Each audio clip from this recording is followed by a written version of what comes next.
if a person if a person does beautiful work under external command, meaning for wages, we may admire what he does, but we despise what he is, because he's not a free human being. Okay? That goes all the way through classical liberal thought, Enlightenment thought. I mean, Alexis de Tocqueville says under wage labor, the art advances, the artisan declines. The world of video games can be a lovely, fun place, but what happens when that world collapses against you? We're speaking today with Alex St. John. He is one of the co-creators of DirectX. He's been involved in video games for a long, long time, and he is on the front page of most gaming sites this week because of an article he wrote about the video game industry, how it's changing, and what his perspective on the workplace really is. He's had a lot of stuff happen to him as a result. We were able to fit him in on the show. First of all, thank you so much for joining the program. No, you're very welcome, Andy. I appreciate you reaching out to me. Well, let's set this up. Let's set the stage a little bit. What exactly happened? It's got to be close to 2 weeks ago now with this article. Yeah, well, I was, I have a lot of friends in the game industry who go way back on my Facebook page, and Dean Takahashi, who I've known for many years, posted an article on Facebook, everybody's Facebook actually, about a lot of people complaining about the long hours in the game industry and how they're not treated fairly and so forth. And I replied that I had a low opinion of that view, and that I thought people who had the privilege of working in the game industry were very, very fortunate, that a lot of them had an entitled attitude, which I didn't feel was called for. And that caused a large thread on my Facebook page, and Dean said, "Hey, would you mind saying that on VentureBeat for us?" And I said, "Sure, Dean." So I wrote an article that caused quite a backlash. And what has that backlash been for you personally? Well, it's sometimes hard to tell when you create these things. This is not the first time I've caused a lot of controversy. So in the game business, a lot of the web traffic is dominated by teenagers. So there's a lot of pile-on and traffic that just comes from young males, harassing people because it's fun. But underneath that, the core, veterans in the game industry, there are a lot of people who really work in the field who have this attitude. They feel like they're really put upon, that there's some magic management technique that should make it possible to not have to crunch long hours of the game. And they feel very vehemently that they're victimized. And certainly when you say, no, you're not, you're all being babies, that definitely causes a negative reaction. If you could just very quickly summarize succinctly what this article is about, because you touched on a little bit there before, some of our listeners that maybe aren't as familiar with the ins and outs of the game industry. Yeah. Just if you could, nice and quick, please. Oh, sure, absolutely.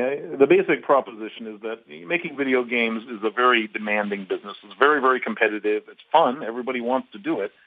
And it's very difficult, very often, delivering a high production value AAA game on a tight schedule and tight budget.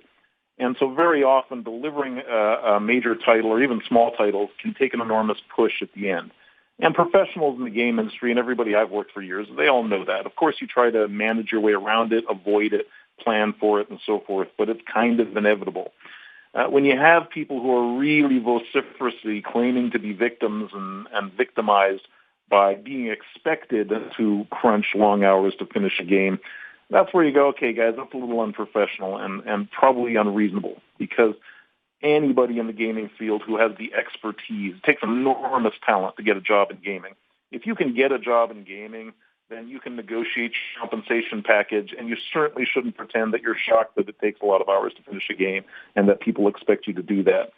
So the basic core was, I said, stop being whiners and pretending to be victims when you're really not. There's a lot. That's a first world problem you have if you get paid to make video games for a living. Has there been, in your estimation, any real scholarly flashback that you at least would maybe promote discussion? Because absolutely there has been a lot thrown at you that is unfair, but is there anything that you're hearing, because it is a big story, a lot of different developers are taking a moment to speak as well, that you believe is an interesting counter, is something that you would consider?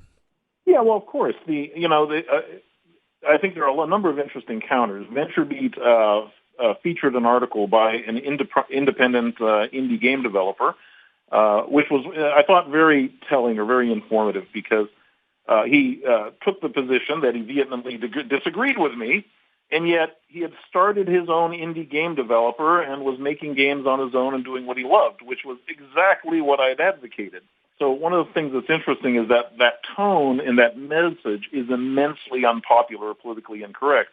And people really don't like being associated with maybe the tone that I used or suggested. And yet in practice, a lot of the people who come out disagreeing with me are doing exactly what I recommend in the article, which is go start an indie game developer and run your own shop if you want to live a different lifestyle, or you want to be compensated for your hard work, or if you want to not, if you think you can ship games without crunching, then go ahead and do it, because it's a very open, very accessible industry. There are hundreds and hundreds, maybe even thousands of new game developers that have entered the market because of the ubiquitous access to mobile gaming.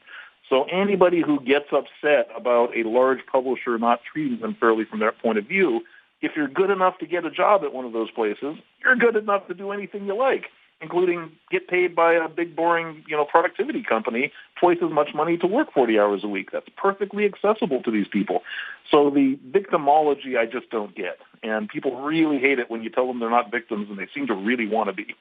So you think it's just the feedback has been more about the optics and the tone and not the actual content that you're presenting in your article? I would, assert that that's the case. Certainly, what follows from that on the internet is people go up on my blog and try very hard. Once they're offended or they don't like you, then there's an enormous effort to vilify or characterize everything you do and have said previously as villainous. So there's sort of a follow-on of people finding anything I've said or done before and trying really hard to characterize it as anything that would make the point I'm expressing dismissible, right? Because if I'm a bad guy, if I'm evil or crazy, then you can safely ignore the message that maybe you're a little, lazy and entitled and spoiled and should change your attitude toward getting paid to work on video games. It's a really cool job, and that attitude is probably what holds people back. So I think that a lot of the messages I get that have kind of followed on from that, I put in the category of people trying to find a way to not listen because the message is so upsetting. The safest way to deal with somebody saying it that bluntly is to find a way to say, that guy's just an evil guy and I don't have to listen to him. Were you aware, or at least had a notion, that this might have happened when you took this content, this proposition, this concept about the industry, and presented it in the way that you did, with the candor, with the tone that you did, even what you just said to me there, laying it out on the line? Was there never an expectation that there might be this kind of reaction? No, I'm not. I did it on purpose. I'm not surprised at all. I've done. The thing to understand about the internet is that if you have a message you want to say to people, there's a sea of people competing for messages, all kinds of people competing for traffic and to try to find something compelling or confrontation generating to say. And so if you have a message you want to deliver, if you don't say it strongly and with a little edge to it, it's not going to get heard. So I totally did that on purpose. Now the message is real. The tone was, chosen in order to cause it to be provocative, and that's exactly what it was. It is more provocative than I expected it to be. But to put it on the relative scale of things, for example, a few years ago I wrote an article about Apple abandoning OpenGL support, and that drove more hate mail and traffic to my blog than this has so far. But I'm hoping that, if you give me a little more airtime, I might be able to drive the numbers up higher. Do you think that, because I think you explained it very succinctly right there, that there is an attitude and a tone that can be very toxic in this industry? You believe it's in a lot of people that are new to the industry that have an expectation and perhaps should appreciate that they're making games. Is there any sort of attitude that a creator, a developer, a publisher can take that could possibly take advantage of that wide-eyed optimism, that hope, and that understanding? Because I think a lot of people would agree with you. This is something that they would love to do. Again, it is an art, and it's great that you can do that art. But is there no responsibility on more executives or publishers that take advantage of that sort of perspective that a young employee might have? Well, see, that's it immensely, because it's exactly that question that I'm addressing. It's am I being victimized, and should somebody else fix that for me? And the problem with a lot of the kids we have, I grew up, working very hard, a lot of physical labor, and had a lot of those kinds of jobs. So that when I got into the tech industry and people paid me to push a mouse around, I was extremely grateful. And that attitude toward really valuing being able to make games for a living and get paid for it helped make me extremely successful and accomplished. So it wasn't that, did I sit around and say, am I being victimized? Is somebody taking advantage of me? Should I be focused on that? If I'd taken that attitude, I never would have gotten to where I'm at. So there are two short answers to your question. The first one is, even if they are doing that, that is a bad attitude for somebody to take, to worry about whether they're being taken advantage of or not. Because in this industry, people who have the ability to work in the space are enormously free. They can vote with their feet very, very easily and do it with great frequency. So if you're feeling like you're taken advantage of, it's completely within your power to cure it. The second observation is most of these kids growing up in the industry now and entering high tech, they've never had a real job. They've never had to do anything physical for a living. They've been shielded from adversity their entire lives. And the thing they need is to face and learn to overcome more adversity. So if they were taken advantage of by some evil employer, then they should learn from it and adapt, because they have a lot of that freedom and flexibility today, and that's one of the things you need them to learn to do, to be successful in anything they pursue, is to be effective problem solvers, which people never become if they don't face hardship and learn to deal with it. So would you say now, to answer your direct question, I go, well, do I think that employers and so forth could be exploiting children and that kind of thing? I think the short answer is no, they're not. These are all good people. These are people who love making games. You would not make games for a living if you were greedy and wanted to get rich.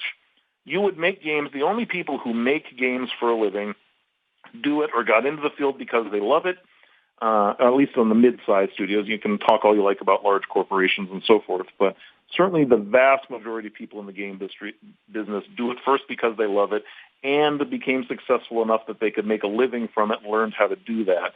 But these are not greedy people in the entertainment space. They go to other jobs if their first priority is making money.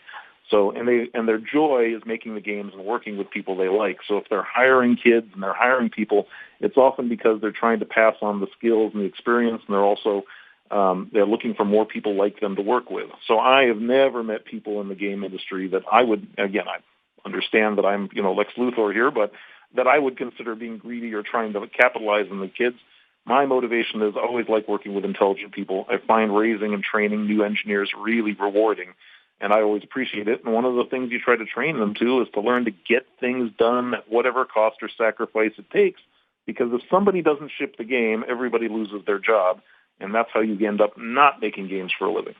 In your estimation, because I like how you did describe it, but I think there might be one thing there that's incorrectly illustrates my point. I'm not suggesting that the executives or the people who are asking others to work are evil. I don't think that should be a word in the conversation.